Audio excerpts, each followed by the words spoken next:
Since the signing of the Petroleum Industry Bill into law by President Muhammadu Buhari on the 16th of August 2021, there have been comments and suggestions on how to implement the new legislation to develop the oil and gas sector as expected.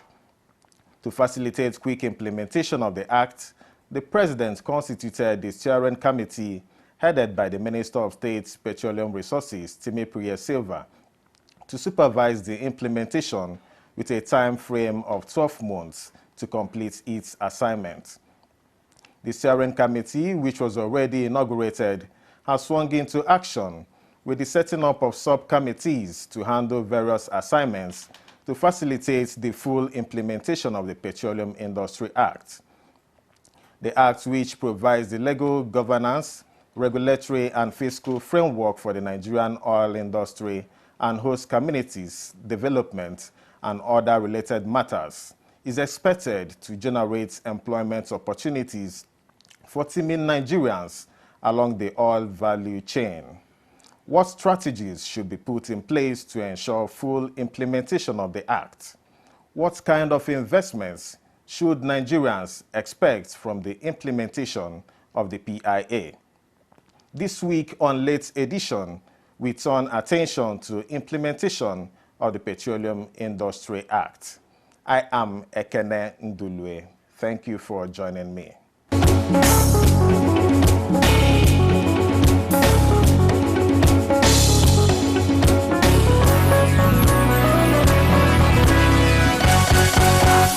Senator Etta Enang is the Senior Special Assistant to President Muhammadu Buhari on Niger Delta affairs. He attended the University of Calabar, where he read law. Graduating in 1984, he went on to the Nigerian Law School, Lagos, and was called to the Nigerian Bar in 1985. He then entered private practice with his own law firm. He previously served as Senior Special Assistant to President Muhammadu Buhari on National Assembly matters from 27 August 2015 to 29 May 2019. He represented the Itu and Ibiono-Ibom Federal Constituency of Akwa Ibom State in the House of Representatives from 1999 to 2011. He was elected senator for the Akwa Ibom Northeast Senatorial District, Uyo, from 2011 to 2015. Senator Etta Enang was appointed as the SSA to President Muhammadu Buhari on Niger Delta affairs in 2019. Welcome to the program, sir. Thank you very much. Professor Wumi Ilajare has over 35 years of technical, professional, and academic experience in the global oil and gas industry. Currently serves as Ghana National Petroleum Corporation Chair in Oil and Gas Studies at the University of Cape Coast Oil and Gas Institute, Ghana. He is Executive Director, Emmanuel Eboga Foundation for Petroleum Industry, Economics and Policy Advocacy, Abuja, Nigeria. An Emeritus Professor of Petroleum Economics at Louisiana State University, Energy Studies USA, and Director, SPE Africa Region, 2019 till present. Professor Ilajare is an expert in upstream petroleum economics, international petroleum and fiscal systems, economics and geopolitics, and economics of oil and gas resources and supply, and holds a BSc degree in petroleum engineering with honors from the University of Ibadan, Nigeria, an MS in energy resources from University of Pittsburgh School of Engineering, and a PhD in mineral economics from West Virginia University. He served on the Nigerian National Assembly Technical Advisory Team on Petroleum Industry Reforms Bill 2016 to 2019. He is a distinguished fellow and immediate past president of Nigeria Association for Energy Economics, a senior fellow and the 2008 president of United States Association for Energy Economics, and the 2014 president of the International Association for Energy Economics. Glad to have you on the program, sir. Thank you very much. It's always a pleasure to join you. All right, welcome. Let's move on with the program. Okay, what does this act mean? I mean, the PIA, what does it mean to the oil and gas industry? Let's start with the prof, sir. Again, thank you very much for the opportunity to be here. And I think it's in order to congratulate the 9th National Assembly, as well as the President of the Federal Republic of Nigeria, President Muhammadu Buhari, for making this journey to come to an end. The Petroleum Industry Act journey started sometimes in 2000 with the oil and gas policy, and then evolved to the Petroleum Industry Bill 2008, Petroleum Industry Bill 2012, Petroleum Industry Bill 2018. Of course, we have 4 bills in 2018. Petroleum Industry Governance Bill, Petroleum Industry Fiscal Bill, Petroleum Industry Host Community Bill, and Petroleum Industry Fiscal Bill. And then in 2020, President Buhari submitted this PIB 2020 to the National Assembly, and then it became law in 2021. It is commendable. And it is laudable too, and I believe that it's going to launch the oil and gas industry in Nigeria to a new dawn. Now that we have the Act, and we're in a society that the rule of law quite often is difficult to follow, I believe if we follow the implementation strategy carefully, this is a new beginning for Nigerian oil and gas industry. And I hope that things will work as we expected. The intention of the bill is very clear. The specification of the objectives are clear. The rule governing industry fiscal system development was well articulated. Yes, it is not perfect law. No law can be perfect in a political system. And we have examples before, like the Nigerian Content Bill was not perfect, and it has added significant value.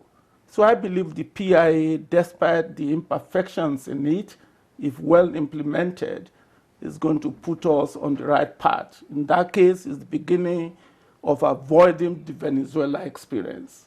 Because the oil and gas industry in Venezuela has collapsed. This PIA, if well implemented, has already taken us away from that journey. So it's a good thing to have at this particular time under the energy transition dynamics. And I believe that Nigerians should jubilate. You say you are going to reform the industry in 2000. You're reforming it. The law has come to be, and we will implement it well. We should jubilate that the monkey is off our back. Okay, thank you. Okay, Senator Etainang, you've diligently pursued this bill to a logical conclusion. Let's have your opening on what it means to Nigerians. Thank you for inviting me and my colleague for the presentation. I was part of the initiation of the bill when it started 2004, when it actually again came in 2008, 2007, and when it came in the Senate in 2011. And all those times I sat on the floor as a legislator, and in 2016, 2018, I was advisor to the president on the legislature. And at that time, we had issues, and the issues were, I raised it to the minister then, and I even discussed it with at high authorities, that the way we had the bills in fragment, that it was going to be difficult to get the law passed, and if it is passed and assented, that we're going to have a challenge. The challenge we're going to have, and it arose then, was that part of the one that were passed repeal some sections of the laws.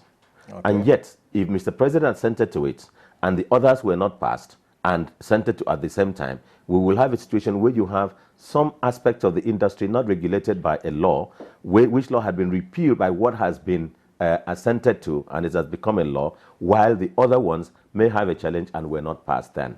And it was also difficult because those bills were introduced as private member bills, as members' bills. It was not initiated by the executive. And I did everything to ensure that the Ministry of Petroleum then took initiative and present one comprehensive document as Petroleum Industry Bill to the executive, I mean to the FEC, for Mr. President to fall, but it wasn't done. So that's part of what it had. And of course, when it came, Mr. President had several issues which were great, which prevented it from being assented to. So I now I really thank Mr. President and the present leadership of the Petroleum Ministry, because as it came in, Mr. President directed that there should be a comprehensive presentation taking everybody, the legislature, the executive, and the petroleum industry, including the international oil companies, into a room where they all look at all the issues involved, all the reservations you'll have, say it inside that room, and then bring out a bill that will be accepted to at least 70% accepted to the stakeholders. And that was done, and then it was presented to the legislature. Thanks to Mr. President, thanks to the leadership of the Lawan Gbajabiamila 9th National Assembly, and then the chairman and the leaders of the committees. For me, the implementation has, I am confident that the leadership and membership of the implementation committee is going to come out with a great success. Success in terms of the fact that Timi Silva is a lawyer, who's a governor, and he was advisor first to Minister of Petroleum before he became governor of Bayelsa State. So he's been in the field. He's seen it all. Yes. And of course, when he was advisor, as a special assistant to Dakoro as Minister of Petroleum, he also had opportunity of dealing on issues that related to the Petroleum Industry Bill, as it were, now Petroleum Industry Act. So being the leader, chairman of that committee, is going to do well. And I see a challenge. The challenge I see is in the fiscals. The challenge I see is in how much amount goes to the federation account to be shared to the 3 tiers of government. And that challenge is that there has been, in my opinion, in my assessment, in my reading, from all the regulatory agencies, the authorities, the commissions, the amount that goes to the host communities, the amount that goes to the frontier exploration, all that is a tax and a charge on what ought to go into the federation account.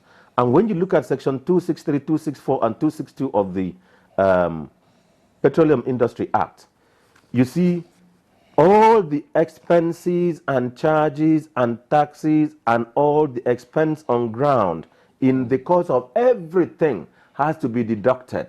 When you have all deducted, then the balance is what you call, is what now goes into the federation account. And the challenge, like I say, is that I'm glad the federation account is already taken initiative on this, because the federation account FAC had set up a committee. I think the Governors Forum and the Forum of Finance Commissioners have set up a study committee on the implication of that act on the federation, on the inflow into the federation account.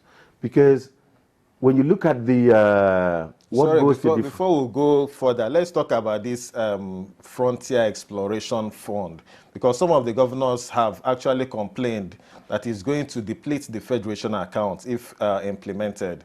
I don't know, what's the need for that Frontier Exploration Fund? The Frontier Exploration Fund, the way it was initiated by the President, I think in the course of this, I will read the provisions of what Mr. President submitted to the National Assembly and what the National Assembly passed. Mr. President submitted that we should have 10% of the rent from mining leases. 10% of the rent from mining leases to go into the frontier exploration. But when the National Assembly passed it, they now said it should be 30% of the profits of NNPC oil and of NNPC oil, NNPC gas. Profit, 10% of profit gas and profit oil. Now, That is not 10%, 30%. 30%. 30%. Now, if you pay 30% of the profit to frontier exploration, what goes to the owners of the, what goes into the federation account? What remains for all others, for the shareholders? So it's a challenge. And I believe that the implementation committee is coming up with is going to come up with an appraisal of the situation. Okay. I want to look at because it may have been a challenge, which could have, because of the loud outcry, which could have, perhaps, Mr. President could have said, let me hear and reconsider this. But with the experience we had in 2018, 2019, where the bill was passed and Mr. President considered that what was given to Petroleum Equalization Fund and other agencies and what was given to the Petroleum Regulatory Commission was so much that not much money will remain for the Federation account to be shared. And when the bill went back for this section to be reconsidered, in addition to other reservations, it was never passed again. So it may have been considered that it is better to have an imperfect law, considering which is perfect in certain aspects, but imperfect in this aspect, to at least come into effect. It is easier to amend than to take the whole matter still not considered, because it was affecting investment, it was affecting investors' confidence, it was affecting the global rating of Nigeria. My brother has mentioned the situation in Venezuela, and part of the situation in Venezuela was the confidence that the investors, part of it, the challenge the investors had in having confidence in the legal system. So that is what it was. So I believe that that is a matter which will be given urgent attention, because by the time we go for the FAC in August, FAC of August, FAC of September, FAC of October, and it is implemented in full, then there will be a challenge. That is why I raised the implications. The implication would be seen. And then again, right now, I am handling an issue. My office is handling an issue relating to Onelga and Oba communities, relating to the challenge they have with Ajib Oil Company, on the facilities that they have on their ground, you know, the gas facilities and so on. And the challenge the oil community, the host communities are having is capable of affecting the production, the productivity of oil in those areas, and even the flow of the other facilities there. So the host communities' content is very key to this. And they have been looking for 10%, they reduced it to 5%. The National Assembly granted 3% and all that. All that I am appealing to everybody. I've appealed to them. We've had meetings 2 weeks ago with them at PTDF headquarters. They all came from River State to Abuja, and we had a meeting. We're still appealing to them. Look, Petroleum Industry Bill Act has just come into force. Allow peace to reign, and it will be attended. And that has also raised a lot of other challenges in all other communities, but I believe we'll overcome. All right. Okay, Prof. In your opening, you made mention that Nigerians should rejoice at the passage of this bill. Okay, what investment opportunities does it present? Yes, thank you again. But I need to react to some of the things the senator said. Okay. You know, because you have to look at the sources of revenue to the Federation account. And there's just a misinterpretation of this 30% of profit oil and profit gas. It's a production sharing contract terms. And we need to begin to think in terms of what is lawful and what is expedient. Nigeria must come to terms that this is the law of the land. The moment the president signed it, it became law, and it became effective on August 16. Okay. So any other discomfort with this law has to come with respect to amendment. Let us implement this law before we begin to evaluate the consequences. You cannot change the law unless you send it back to the National Assembly. Okay. Let me again emphasize that where I think the senators should be more concerned with federation account is the tax framework that is in the act. And that's why I said that even though this law is not perfect, because if you look at the sources of money to the federation account, one is the royalty, two is the taxes, and three is the what we call the profit oil. And if you look at the component of these three, the most important components are the royalty and the taxation. Now, if you look at the PIA from the framework that is designed right now, the effective tax rate is lower than what it used to be. The effective royalty rate is lower than what it wants to be. The government was actually thinking more about posterity tomorrow than what you have here. If the investors will actually react positively to this generosity of the government, we expect the output of the economy to expand, thereby broadening the base for taxation and reward to the government. Listen, if you look at my presentations, because I've talked about this over and over again, yes, nearly everything is going in the wrong direction in the oil and gas industry. And the main objective of this PIA is to see if we can reverse that direction. Reserves and production are going down. We cannot even meet the OPEC target. There are no investment that is commensurate to the amount of reserves Nigeria has. We have 37 billion barrels of oil, and we cannot even produce 1.6 million barrels per day. Why? Because there's no investment to expand the capacity. Yes, you may fault this bill because of this 30% of profit oil and profit gas. That is mediocre contribution to the federation account.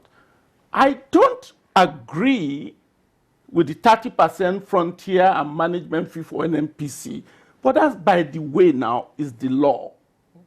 It may not be expedient, okay, but it is the law, and it has to be until it is amended. And I don't even like the idea that we are comparing this 30% frontier fund with 3% host communities. They are mutually exclusive. They're no, different. They are not. They're different. They are not mutually. There is one and the other, not one or. So they are non-mutually exclusive, and they are addressing completely different objectives. I don't want us to dwell on this 30% and 3%. I want us to look at the overall objective of this PIA. Yes. And then how can we implement it? And that's where I want to come. You know, what is going to drive the effective, equitable, efficient implementation of this PIA are three important institutions. One, the Commission. Two, the authority. Three, the NNPC Limited. The selection process of those who will sit on that board is critical. And I said something yesterday. We must let go of what I call ESOS syndromatic mindset, which simply means, give me the porridge today. I don't care what will happen tomorrow. This committee that are set up must think holistic in putting people in critical positions to implement this PIA. If they don't, we are going to be back to square one. Yes, I understand this concept of geopolitical zone, but there's no geopolitical zone in Nigeria that cannot get the best. So prebendalism must be disavow. Another good thing with this PIA that I think people should not worry about the 2 red dots, which is 30% frontier and 3%. They are only red dot in a white shirt. And with good implementation, all of those things will become history. Because there's nothing in this PIA that puts the spending of the 30% fund in any region. It says frontier basins, and we have 4 prolific frontier basins in Nigeria: Anambra Basin, Dahomey Basin, Chad Basin, Benue-Top Basin, and Sokoto Basin. So those are not the things we should worry about. If posterity is to drive us, those are just a red dot that we can easily overlook. We have more important things. And when we go to the host community, my friend, the Petroleum Host Community Trust Fund is an innovation that is Nigerian completely. Okay, we'll come back to that. We'll take a break now. Our conversation will continue shortly. Stay tuned. Let's blow your trumpets. Advertise on NTA News 24, located at the headquarters premises of the NTA, Area 11, Garki, Abuja. Our rates are affordable. Our reach is far and wide. We are on DSTV Channel 419, StarTimes Channel 101, GoTV Channel 46, Free TV Channel 703.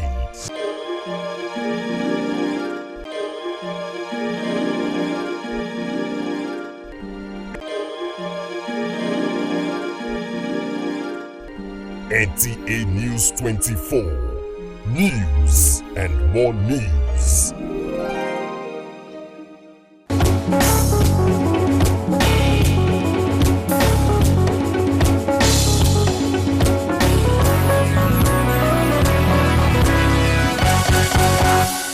Glad to have you back.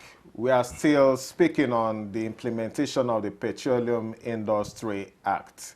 Okay, Prof, before we went on the break, you were speaking on the 3% host community trust fund. Tell us about it.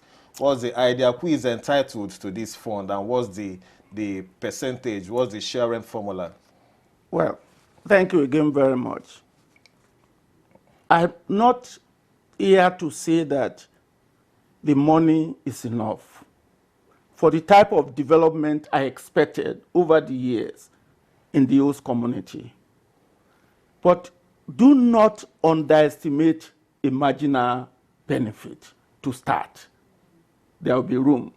And if you look at the host community bill, the component of the PIA, it has not limited the funding for this development fund to just that 3% of operating expenses. There are other sources.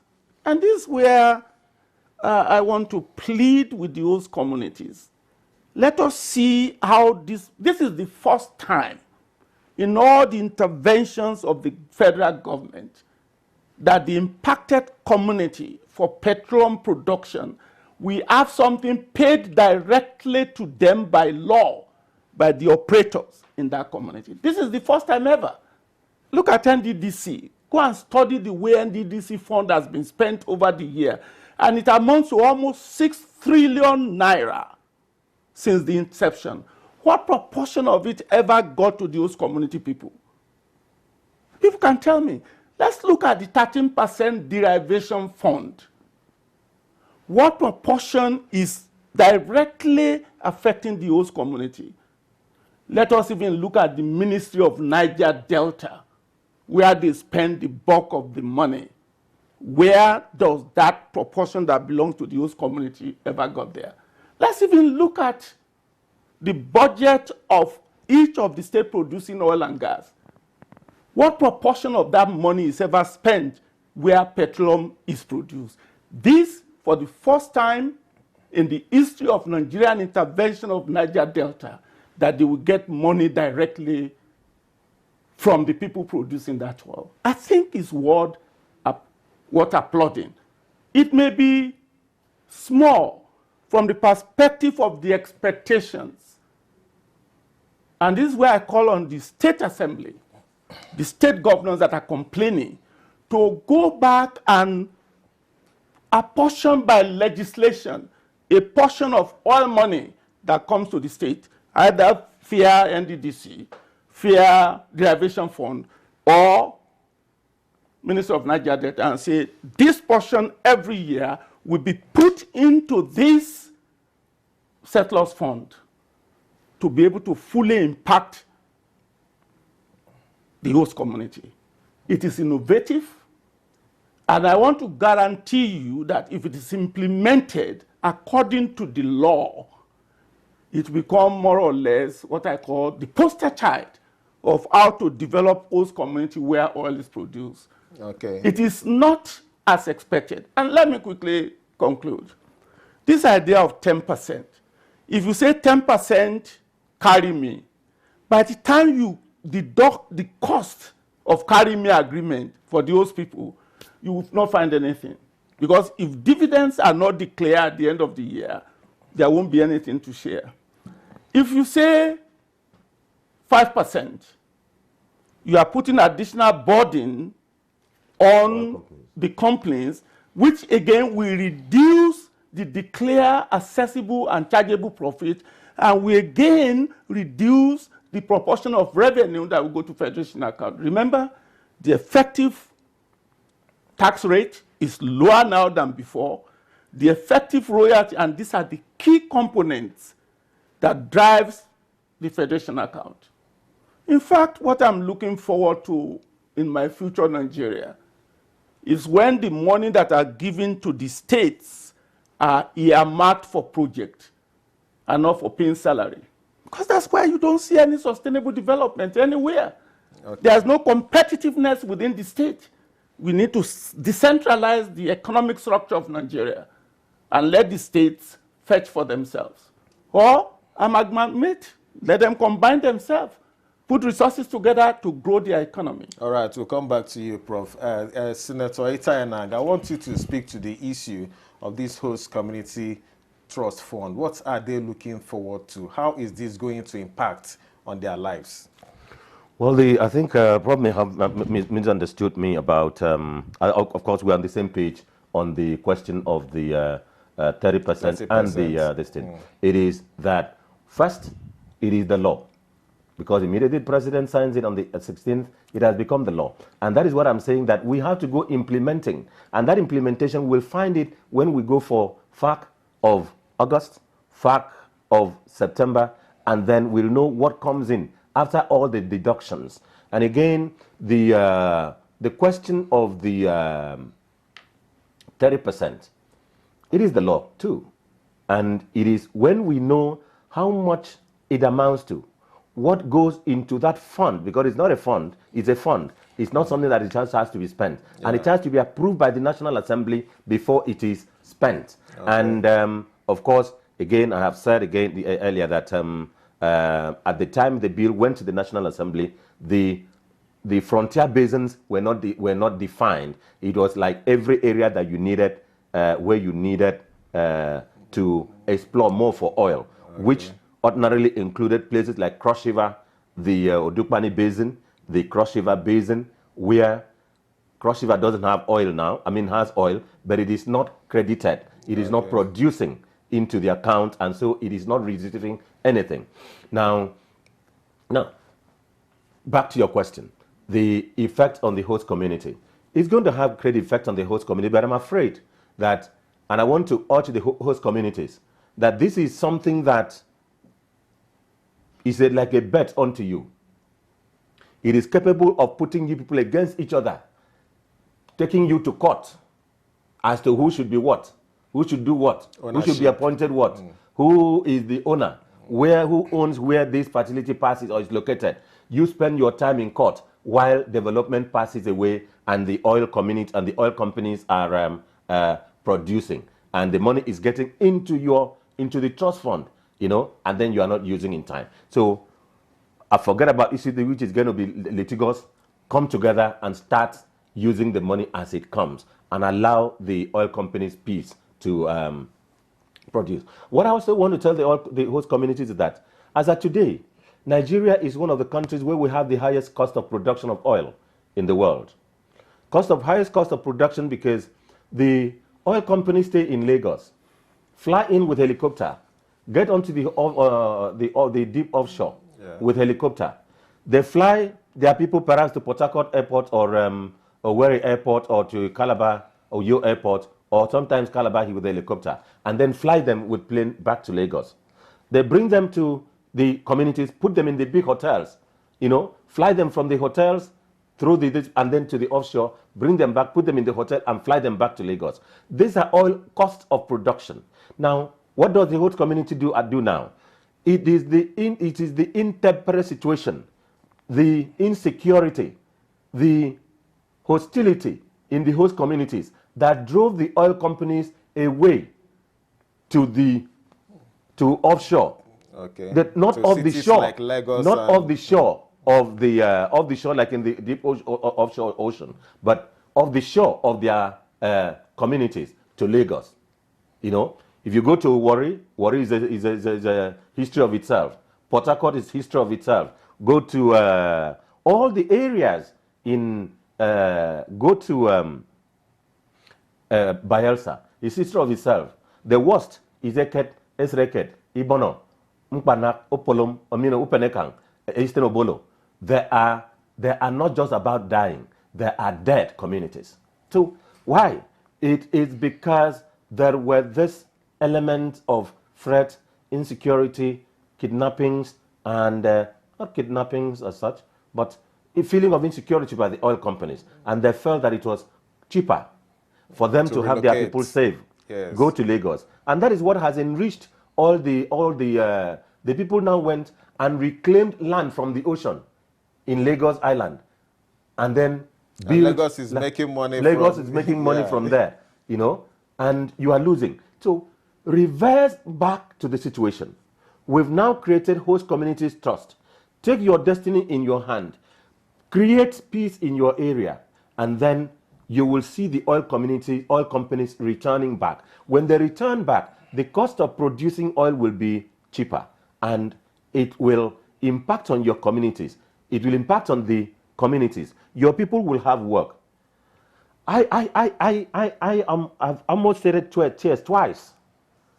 When I saw the people who came from Oberland, when I saw the people who came from Ebelema, when I have always cited that. When you see the people coming from where oil is produced, and they're just coming with bus to Abuja, while the oil companies will be flying with plane. Okay. They will take them. They will come. They will stay in 5-star hotel, the 3 or 4 5-star hotels. Yeah, and they will come for a meeting. And while the companies, the owners of the oil, will be coming with a bus, with a wrapper, with soaked situation. And yet, so we can reverse these situations. But the other thing we have to do is not just to think of the oil of the 13%. I am fighting on something now, and I pray every Nigerian should join me on this fight. How to get the 13% go directly to the host communities, because the governors of the respective states are using it as if it were dash. As it is something that they have to use and not for in development flying. of Yeah, areas. no, they're not using it. You see some governors, they live in Lagos. Some governors in the Niger Delta states. Some governors in the Niger Delta states stay in their states only 2 days or 1 day a month, a day, 1 day a week. They live in Lagos and fly to the states. They go back 1 day, sometimes they come on Monday, stay till Tuesday, and they go back to Lagos and fly back. Sometimes they come to Abuja, and from Abuja, they go back on Monday. They work only 1 or 2 days in their states because of oil money. And they're still borrowing on top of this. So I want Nigerians to join me in fighting that there should be the 13% derivation should be ring-fenced, should be arrested, should be impounded, should be committed, should be targeted at projects and products in the oil communities. When I started this, the governors accused me of inciting the communities against them. All of them, most of them rather, that I was inciting the communities. I said no, that what we are facing as insecurity in the Niger Delta is self-induced by the governors, because the 13% goes there, the NDDC fund goes there, you know, NDDC has a challenge of its own, I won't talk about that yet. Okay. No, but the 13% derivation, when you look at some states take between 10 and 20%, 10 and 15, 16 billion of derivation, not to talk of other funds. And they do nothing you can see about it. And they will, when there is trouble, they will point their finger at Buhari and Abuja. They wouldn't even say federal government, they say Buhari is with your money. You know, so let all Nigerians join in. I have written several memos. It's gone to vetting and it has gone through. I've had meetings with the Minister of Justice, but they say, look, it's difficult to do it because it's constitutional provision that it has to go through the state government. And so it's the same with the local government fund. So Nigerians should join me, and as we're going for the, I know it's going to be difficult because of the hold the governors have on the issues and on the National Assembly and on the members that represent them in the National Assembly. But members of the National Assembly from the Niger Delta and the southern states know that you have a future. Okay, and that what you are facing at home, that you can't go home as legislators, is caused by the governors who have refused to apply the monies there. And what we are having in the Niger Delta in terms of suppressed anger, we have to manage it well, address it so that we don't have a kind of Northeast Zamfara situation. All right. Please, before you ask the following question, let me again, I like the passion of the senator, and I think we're on the same page.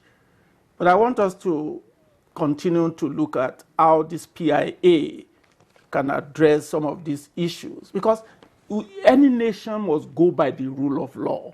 Now we have a law.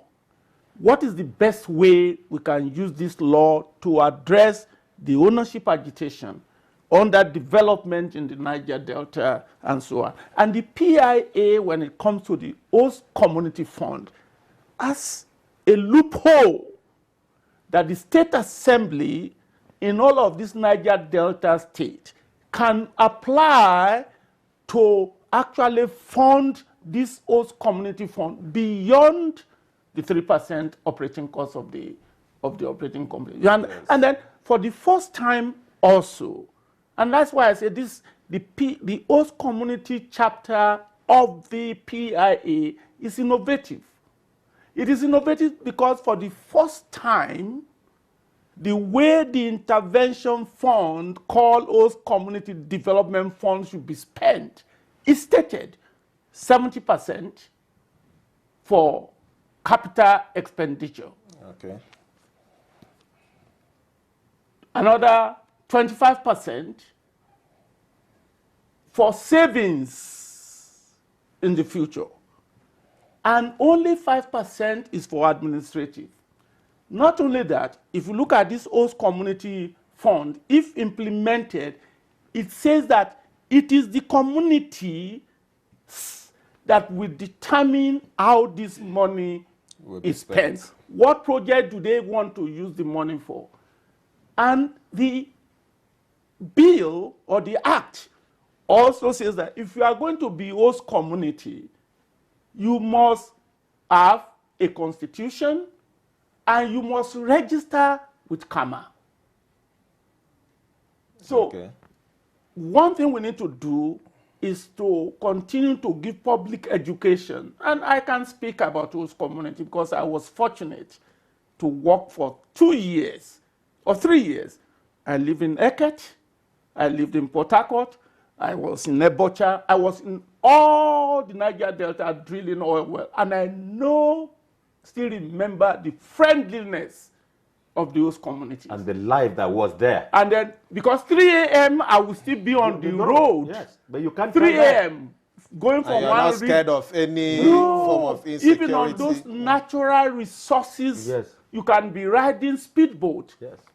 To me, it is not only knocking at the federal to develop the host community, because there has been a lot of intervention that the state assemblies can do exactly what the National Assembly has done to release some of this intervention to develop the host community through legislation at the House. And they will not in any way be conflicting with federal regulation, because there's a room for grant, there's a room for aid, and the state assemblies of this oil community is where I think the host community should direct their anger going forward, not on this PIA. Okay, our time is fast running. We have few minutes to conclude the program. I want you to speak on the issue of investment opportunities. You made mention of that the PIA will restore confidence of investors in the Nigerian oil and gas sector. What investments are we looking at here? All right. Thank you very much. I have a chart here that shows us everything that's going down that requires investment. I mentioned to you that you may have reserves, but that reserves must be translated to production capacity. And the production capacity must flow. The PIA has created opportunity. Let's look at gas development. I think it was nice that the PIA now supports the federal government decade of gas declaration. Okay. And they put a fiscal terms that is very favorable to developing gas for local consumption. Royalty is only 2.5% if you are developing gas for domestic consumption, and 5% if you are developing it for export. I've also said that there are things you look at in any law governing the oil and gas industry. One is institutions. The government has created 3 institutions that are apolitical. What I mean is that they are politically independent in governance. The authority, the commission, and the NNPC Limited. What we need to do to be able to continue to create an enabling environment is to make these 3 institutions apolitical. Do not appoint people into this board of directors based on political friendliness to you who is in power. Second, the fiscal instruments are generous to a fault to anybody who wants to invest in Nigeria. In that case, before PIA, the fiscal regimes in Nigeria are marginally attractive and marginally competitive. We did a study funded by Foster to compare with 11 jurisdictions, and Nigeria was stuck in the middle. These PIA fiscals can draw them to the 4th quadrant where they are competitive and attractive. Again, it depends on how good the commission is and how excellent the authority is. One other thing that is missing is the regulatory pricing regime in the midstream and downstream. The PIA disavows that. No more price control going forward. And finally, this bill may not be perfect. It is good. But the effectiveness of it depends on those 3 triangles: authority, commission, and the commercial head. The roles are now separated. And I hope whoever becomes the president next will take Esau's syndromatic mindset out of their mind and know that prosperity without posterity is inconsequential. This PIA, if implemented by the law, is going to make us think more about a national project than our regional sentiment. All right, we are coming towards the end of the program now. Senator, I'd like to have your final thoughts on the PIA. My thought is that it is a good action that we've finally taken, and congratulations again to President Buhari. We've noticed a gale of divestments by some oil companies from Nigeria. Part of it was said to be because there were no regulatory or ascertainable laws which would guide it. And I believe that with the situation now changed, most of them who were divesting will think of reconsidering their position. Again, they were divesting to some Nigerians. They were to some Nigerian firms, because I think some Nigerian firms have also increased and upped their capacity to get into it. Again, there is going to be a lot more in this industry. We shouldn't see the oil as belonging to NNPC or the federal government. We should see it as our own, in which we are going to make profit. And of course, besides this, we should think of, for the host communities and for all others, we should think, when we get the host community development fund, we should not just eat it or use it in doing roads. We should invest it in things that will sustain the community after oil.